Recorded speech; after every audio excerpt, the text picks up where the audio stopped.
성경 통독을 해보신 분들이 아마 여기 많으실 텐데요.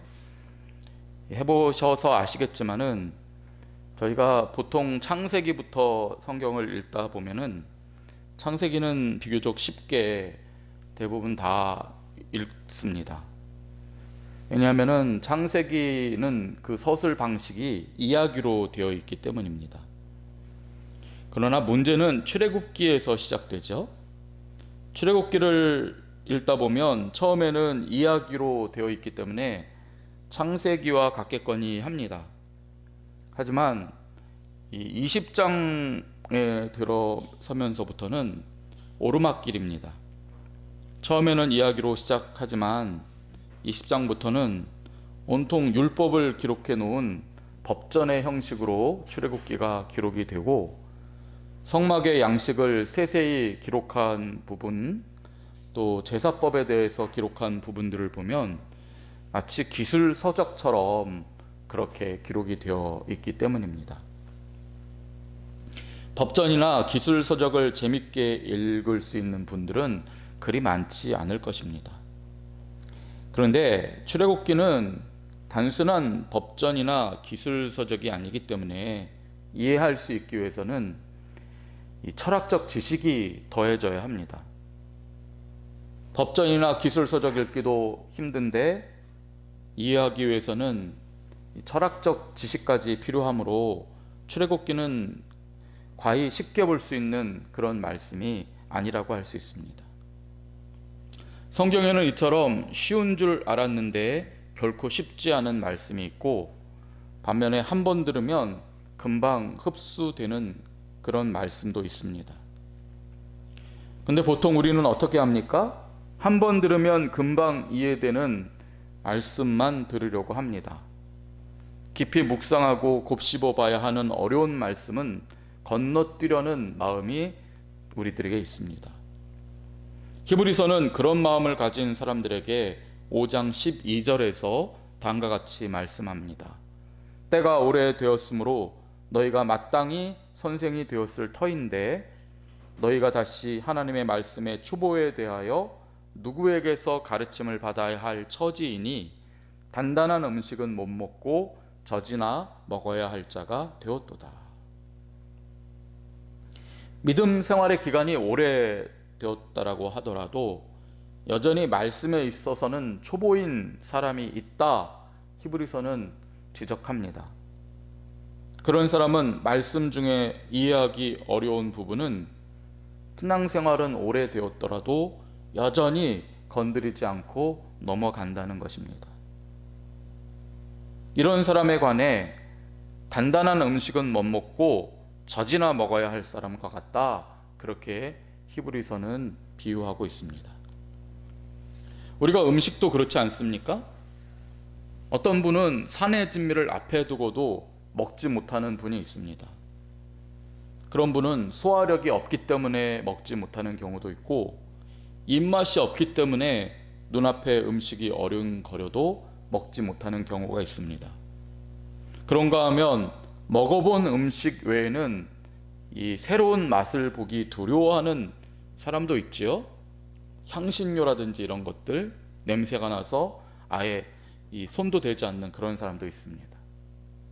비린내가 난다고 아예 입에도 안 대는 사람도 있고, 하여튼 이런 분들은 결코 산의 진미가 앞에 있더라도 새로운 맛의 그 진미를 경험할 수가 없습니다. 그런데 성경이 그렇다는 것입니다. 우리가 흔히들 성경을 영혼의 양식이라고 하지 않습니까? 하나님의 백성은 하나님의 영이 있는데 하나님의 영을 가지고 있기 때문에 그 영의 양식은 말씀입니다. 그래서 성경을 영혼의 양식이라고 하는데, 그보다는 영혼을 위한 산의 진미라고 해야 더 어울린다고 봅니다. 우리 몸이 산의 진미를 먹을 때 행복을 느끼듯 우리 영혼은 영혼의 산의 진미인 이 말씀을 단단한 말씀, 또 쉬운 말씀 가리지 않고 골고루 맛볼 때 진정한 만족을 경험할 수 있습니다. 다윗은 그러한 말씀의 맛을 알았습니다. 그래서 시편 63편 5절을 보시면 다음과 같이 노래합니다. 골수와 기름진 것을 먹음과 같이 나의 영혼이 만족할 것이라. 대부분의 사람들은 고기는 먹어도 뼛속에 있는 골수까지 빨아먹지는 못합니다. 그것도 기름진 부분은 버리고 살코기만 먹으려는 분도 많습니다. 하지만 진짜 맛을 즐길 줄 아는 사람은 보니까 골수까지 쪽쪽 빨아먹고 입과 손에 기름 범벅이 되어도 누가 보든지 말든지 그 맛에 집중하더라고요. 물론 오늘 우리가 이렇게 먹으면 야만인이라고 핀잔을 듣게 될지도 모르겠습니다. 아무튼 다윗은 음식을 말하는 것이 아니죠. 음식 먹는 일에 비유해서 말씀을 누리는 방법에 대해서 다윗은 말하고 있는 것입니다. 말씀 중에 이해되지 않는 단단한 말씀이라도 골수까지 빨고 기름진 그 은혜를 충분히 즐기고 있는지, 아니면 여전히 젖과 같이 쉬운 말씀의 언저리만 돌면서 겨우 우리의 영혼을 연명하고나 있지는 않은가 우리가 생각해 볼 일입니다. 그렇다면 단단한 말씀은 무엇일까요? 성경에서 가장 단단한 말씀으로 기록된 책은 레위기라고 흔히들 말합니다. 출애굽기는 쉽게 시작해서 나중에 단단한 말씀이 나오는 책이라고 한다면, 그리고 대부분의 성경책들이 쉬운 부분과 단단한 부분이 섞여 있다고 한다면, 레위기 같은 책은 시작부터 단단해서 이해가 어렵고 끝까지 쉽지 않은 말씀이어서 읽다 보면 졸립고 잠 안 오는 사람이 읽으면 금방 잠들 수 있는 그런 기대치 않는 효과가 있는 책이라고 할 수 있습니다. 그런데 이 레위기는 율법을 기록한 법전입니다. 그리고 제사와 성막에 관한 기술서라고 할 수 있습니다. 그렇기 때문에 말씀 중에 단단한 부분은 이러한 율례와 법도를 기록한 말씀이라 그렇게 볼 수 있습니다. 그런데 오늘 보면 16절을 보시면 모세가 뭐라고 말합니까? 그들이 일이 있으면 내게로 오나니 내가 그 양쪽을 재판하여 하나님의 율례와 법도를 알게 하나이다. 하나님의 말씀 중에 가장 단단한 말씀인 율례와 법도를 어떻게 알게 한다고 합니까? 백성들에게 문제가 생기면 그들이 갖고 왔을 때 이것을 재판하는 방식으로 알게 한다, 그렇게 말하고 있습니다. 이스라엘 백성들에게는 부부간의 문제, 부모와 자식 간의 문제, 그리고 이웃 간에 겪는 각종 문제가 있었습니다. 그 문제는 때로는 충돌을 일으키고 다툼으로 번져서 시시비비를 가려야 할 정도로 커지기도 했습니다. 그러면 그 문제를 모세에게 가지고 나온 것입니다. 모세는 그들의 말을 주의 깊게 들어주고 하나님께서는 어떤 생각을 가지고 어떠한 결정을 내리시는지를 궁리합니다. 대화를 통해서 열심히 궁리하는 것입니다. 그리고 그들에게 하나님의 뜻을 설명해주고 판결을 내립니다. 이런 방식으로 해서 그들은 문제를 가지고 나왔지만은 그 결과로서는 하나님의 단단한 말씀인 율례와 법도를 깨닫게 되고, 그로 인해서 하나님이 어떤 분인지를 알게 되고 그들의 삶도 하나님을 닮아가는 그러한 결과를 얻게 되었다는 것입니다. 성도 여러분, 우리 인생에도 이와 같은 여러 가지 문제가 있습니다. 이 모든 문제는 우리를 더 불행에 빠뜨릴 수도 있고 한결 나은 사람이 되게 만들 수 있는 기회가 되기도 합니다. 학생들이 시험을 치르는 것과 똑같죠. 문제를 잘 풀면 좋은 성적을 받고 한결 기분이 좋아지지만 시험을 망치면 우울하고 비참해지지 않습니까? 우리 인생도 마찬가지입니다. 문제 없는 사람은 없습니다. 그런 사람은 다 무덤에 누워 있습니다. 부부 문제, 자녀 교육 문제, 금전 문제를 시작으로 해서 인생은 풀어야 할 문제들로 가득합니다. 질병 문제, 정신건강 문제, 이웃과의 문제, 영적인 문제 등등 각종 문제를 놓고 우리는 하루 종일 씨름해야 합니다. 이스라엘 백성들도 그랬습니다. 그들은 이제 막 노예를 벗어나 자유인으로 삶을 살게 되었습니다. 그러나 자유를 얻게 되자 이전에는 생각지도 못한 문제들이 찾아옵니다. 노예일 때는 주인이 정해준 사람과 싫든 좋든 몸을 섞고 생물학적인 부부 생활만 하면 됩니다. 만약에 그들이 더 깊은 관계로 나갔다가 주인이 헤어지라고 떼어놓으면 그때는 죽을 때만큼 힘들 것이기 때문에 노예 상태에는 오히려 몸은 고단해도 각종 문제로 고민할 필요가 없습니다. 그러나 이제는 상황이 달라졌습니다. 그들은 부부라면 어떻게 서로를 사랑해야 하는지, 어떻게 대화해야 하는지, 어떤 배려를 해야 하는지를 처음부터 차근차근 배워나가는 중이었습니다. 아버지와 아들은 또 어떻게 해야 하는지도 이제부터 배우게 됩니다. 이웃끼리는 또 어떻게 해야 하는지, 어떻게 해야 아름다운 삶을 살 수 있는지 이제부터 하나하나 배우고 알아가야 합니다. 그것을 몰랐기에 쓸데없이 다투고 언성을 높이다가 모세를 찾아옵니다. 그것을 몰랐기에 율법을 보게 되면 가족끼리도 근친상간을 한 것에 대한 그런 기록들도 나오고 정말 깜짝 놀랄 그러한 정말 기본이 아무것도 안 돼 있는 사람들에게 주는 그런 말씀도 나오는 것입니다. 그런 사람들이 있었기에 모세는 하루 종일 앉아서 그들의 이야기를 들어주고 주님의 말씀을 가지고 결론을 내려주는 그런 일을 했다고 할 수 있습니다. 그런데 본문 17절을 보면 이 모습을 지켜보던 모세의 장인 이드로가 확신에 쳐서 말합니다. 옳지 못하도다 라고 한 것입니다. 그러면서 그는 18절에서 그 이유를 말합니다. 이런 식으로 하루 종일 백성들의 이야기를 들어주다 보면 모세와 백성들은 결국 기력이 다해 지쳐 쓰러질 것이라는 논리였습니다. 예전에는 이 말씀을 그냥 그런가 보다 하고 넘어갔습니다. 그때는 이드로를 모세의 조력자로 보았기 때문입니다. 그래서 이드로의 말이 맞겠지 했습니다. 하지만 이번에 말씀을 묵상하면서 과연 그 말이 옳은지 다시 한번 생각해 보니 그렇지도 않습니다. 왜 그렇습니까? 이드로는 모세와 백성들이 지칠 것이라고 했지만은 그 말은 예상일 뿐 실제로 일어난 일이 아닙니다.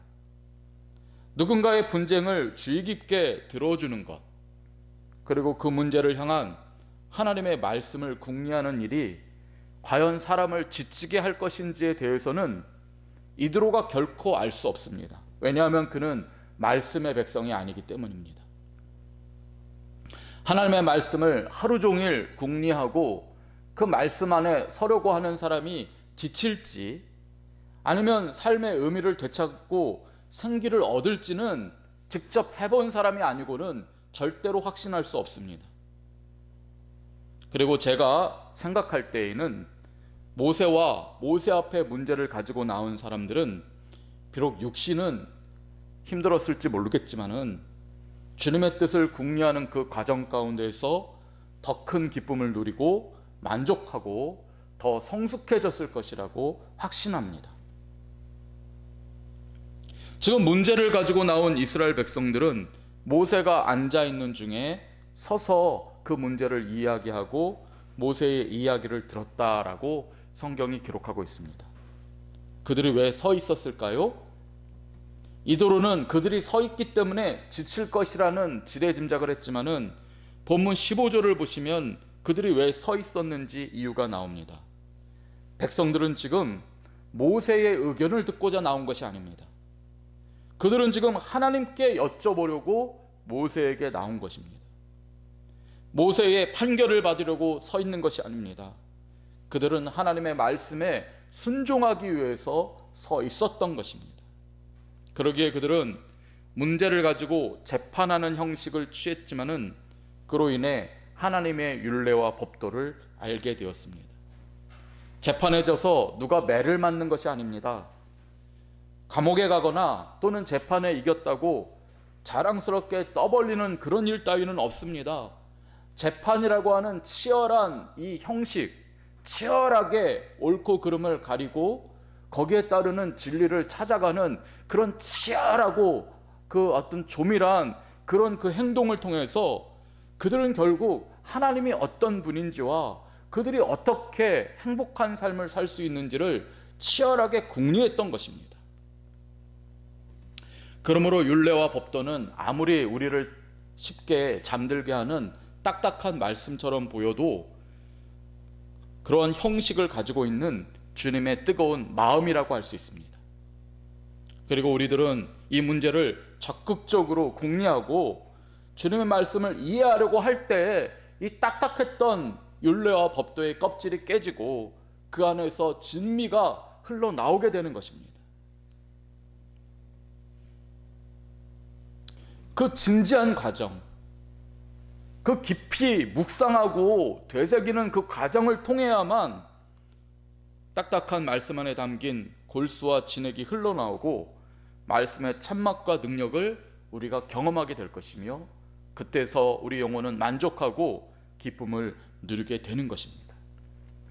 그러므로 시편 119편은 온통 말씀에 관한 찬양으로 되어 있는데요, 거기 보시면 97절과 148절에서 다음과 같이 노래합니다. 내가 주의 법을, 이 법은 율법입니다. 내가 주의 법을 어찌 그리 사랑하는지요. 내가 그것을 종일 작은 소리로 읊조리나이다. 주의 말씀을 조용히 읊조리려고 내가 새벽녘에 눈을 떴나이다. 말씀하고 있습니다. 이 말씀에서 읊조린다는 말은 히브리어로 시아흐를 번역한 말인데요, 우리말로 읊조린다는 말은 뭡니까? 계속해서 되풀이해서 반복해서 말한다는 말이 아닙니까? 하지만 시아흐는 그 정도 번역으로 끝날 말이 아닙니다. 이 말은 숙고하다라는 뜻을 가지고 있습니다. 또한 큰 소리로 대화한다는 뜻도 가지고 있습니다. 그리고 묵상하고 기도할 때도 시아흐라는 말을 사용합니다. 그러므로 이 시편을 기록한 분은 삶의 어려운 문제를 가지고 있지만은 그것을 주의 말씀을 가지고 붙들고 숙고하고 또 사람들과 대화하며 기도하느라 새벽부터 저녁까지 말씀 붙들고 말씀 안에서 문제를 해석하고 말씀 안에서 그 문제를 해결하는 시간을 가졌다, 그렇게 볼 수 있습니다. 성도 여러분, 오늘 우리들은 문제 많은 세상에서 살고 있습니다. 하지만 하나님의 백성에게는 말씀이 있습니다. 이 말씀과 함께 문제를 풀어감으로 오히려 더 놀라운 삶, 우리의 영혼이 더 만족해지는 기쁨을 누리는 저와 여러분이 되시기를 주님의 이름으로 축원드립니다. 아멘. 기도하겠습니다. 주님, 말씀의 자녀로 저희를 부르셨으니 이 말씀을 세상의 그 어떤 보물보다 소중히 여기는 믿음을 주옵소서. 그리고 많은 사람들이 이 말씀 가운데서 문제를 이해하고 해석하고 주님 뜻에 순종함으로 문제를 해결할 뿐만 아니라 그 문제 너머에 계신 주님을 만나고 참된 말씀에 만족을 누렸던 것처럼 우리도 말씀의 백성으로 그와 같이 말씀과 함께 거하는 하루를 살게 하여 주옵소서. 그리하여 문제가 징검다리 되어 하나님께로 더 다가가는 도구가 되게 하여 주시고 태산과 같은 문제도 말씀 가운데 생긴 믿음으로 물리치는 기적이 일어나게 하여 주시며 우리가 이와 같은 말씀의 사람으로 살아갈 때에 세상이 감히 우리를 얻지 못하는 승리자가 되게 하여 주옵소서. 예수님 이름으로 기도드립니다. 아멘.